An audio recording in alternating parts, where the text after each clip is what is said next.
Entouré d'hommes armés, le colonel Assimi Goïta fait son entrée dans la salle de réunion où l'attend dans le silence la délégation du Conseil de sécurité de l'ONU. Les émissaires s'en doutaient, le scrutin du 27 février prochain ne se fera pas, il sera décalé. La raison avancée par le Premier ministre malien, la sécurité. Les élections ne sont pas une fin en soi. Aujourd'hui, aucun acteur majeur ne peut aller faire campagne en dehors des capitales régionales. Nous travaillons donc à créer un minimum de conditions de sécurité pour avoir une large frange de la population, y compris les réfugiés qui doivent revenir au pays pour aller aux élections. En clair, le Premier ministre veut laisser aux Maliens le choix de trancher la durée de la transition. Ce sera en décembre prochain, lors des assises nationales. Quoi qu'il en soit, l'ONU presse les autorités maliennes.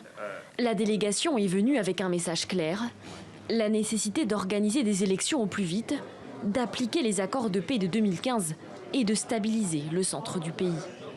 Les questions qui fâchent ont été aussi abordées par l'ONU, notamment le rapprochement entre les autorités maliennes et la société de mercenaires russes Wagner, un rapprochement défendu à nouveau par le Premier ministre malien. Plus de 80% des militaires maliens ont eu des formations en Russie. Plus de 80% du matériel que nous utilisons a été payé en Russie. Notre objectif, c'est de nous donner les moyens de sécuriser notre population. Les émissaires de l'ONU ont également affirmé leur soutien à la CEDEAO, qui exige une transition de 18 mois maximum, tout en se félicitant du dialogue instauré. La meilleure façon de rapprocher les positions du Mali avec celles de la communauté internationale en général et du Conseil de sécurité, c'est à travers le dialogue. Donc nous partons véritablement assurés, impressionnés par les arguments que le Premier ministre nous a donnés.